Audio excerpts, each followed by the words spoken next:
Good morning, my lovers. How are we all today? You don't know where these accents come from, but you seem to always have them. I hope you're all well. I just wanted to pop on here as usual when my brain starts braining and I think, somebody else might find that useful. So here's my little 2 pennies worth for you today. If you're looking for the right path for you, if you feel, and this is the beginning of how you know that you're not on the right path, you will start to feel dissatisfied, frustrated, irritable, unmotivated, perhaps low. Sometimes it can show up as seemingly depressed or low spirit. And it could be that you're having internal questioning of, am I doing the right thing? Where am I going? What is my life about? Insert those type of things. Usually that is your sign that it's time to adjust your sails and we're going somewhere else, boo-boo. So it starts there.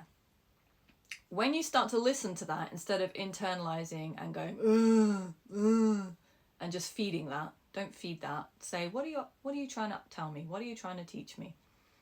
When you go, oh, thanks for the message. Clearly I'm not doing what I'm supposed to be doing, or I need to adjust something. Must be something new for me. Change it into excitement.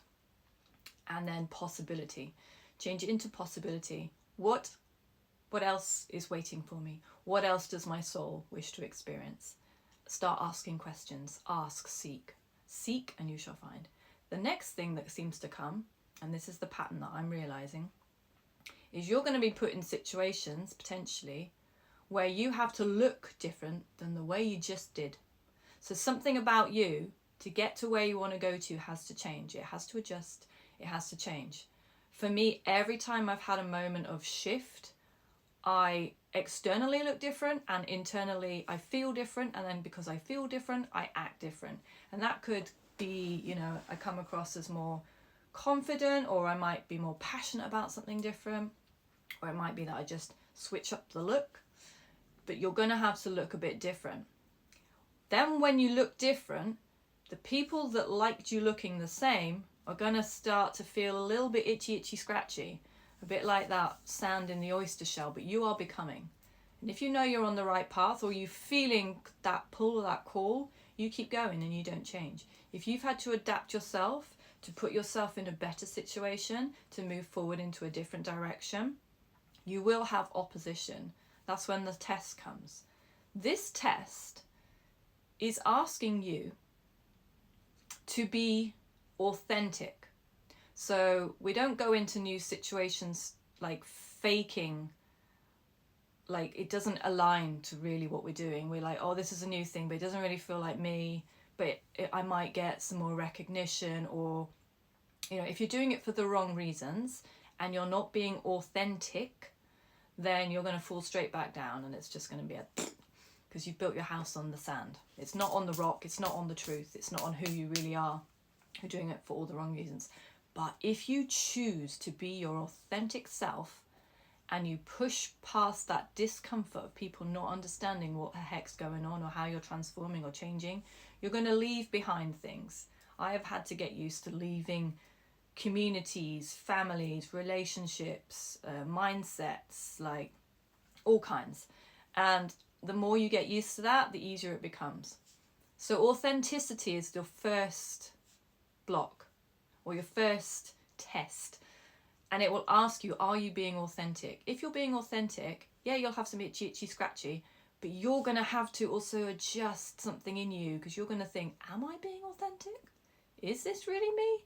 Is this really a version of me? For example, I think I've spoken before, I've come from a very long time ago now, but kind of a religious upbringing, and it's all about being good and lovely and pure and cute and light and holy, and which I am. But there was also this part of me that had this fury and this justice and this darkness and this rage.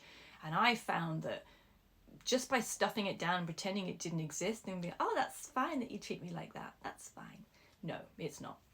So I had to go to an aspect of myself that for some, they were like, what is happening to Rebecca? She's a bit angry, she's a bit different, she's a bit this, she's a bit that. But I went into a place where I had to explore those suppressed things within me and express it in a healthy way. Now I feel like I've balanced that light and dark in me, which is this new album that I'm bringing out, the collection. This isn't a plug, but I'm just reminding myself I've had to learn the light and the darkness of both. But when I started to express that darker side of me, so many people didn't like it. So many people came at me and were like, what is this new version of you? I think you've gone down the wrong path. You're backslidden. You've fallen into a very dark space. But I had to trust this.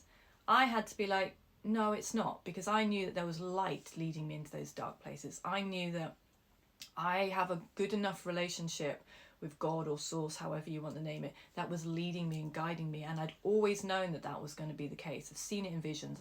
There was enough confirmation, but it took courage. It's also going to take, for a lot of you, but I don't know if this is just people that do it first and then lead by example. But for me, I generally have to go into new spaces completely alone. I very rarely go and rely on loads of other people to help me or hold me up. It's me versus me, and a lot of what we do is us versus us.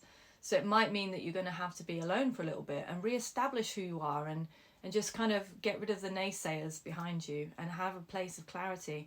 And then when you're confident enough that this is me, then you can move forward. So I'm realizing, if you're looking for the joy and you're looking for the satisfaction, and if you're looking for a sense of purpose, you're going to feel dissatisfied first.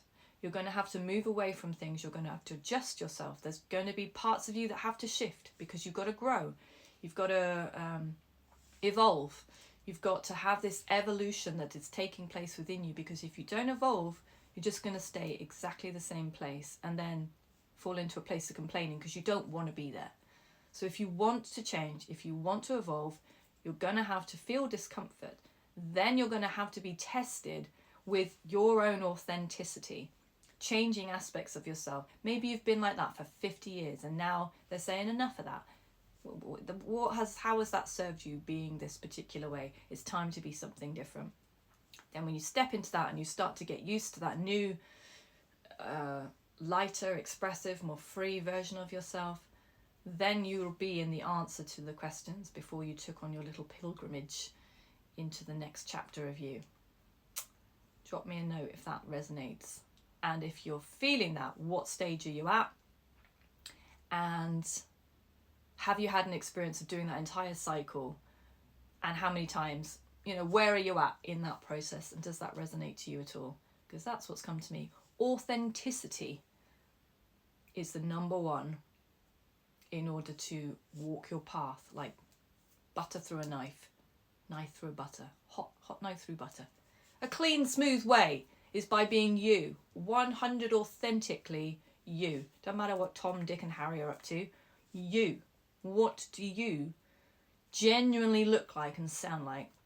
What are your values? What are your morals? What really gets you passionate about something, and what really gets your goat that you're not doing that? Those are the areas that are little clues upon your path. Love ya.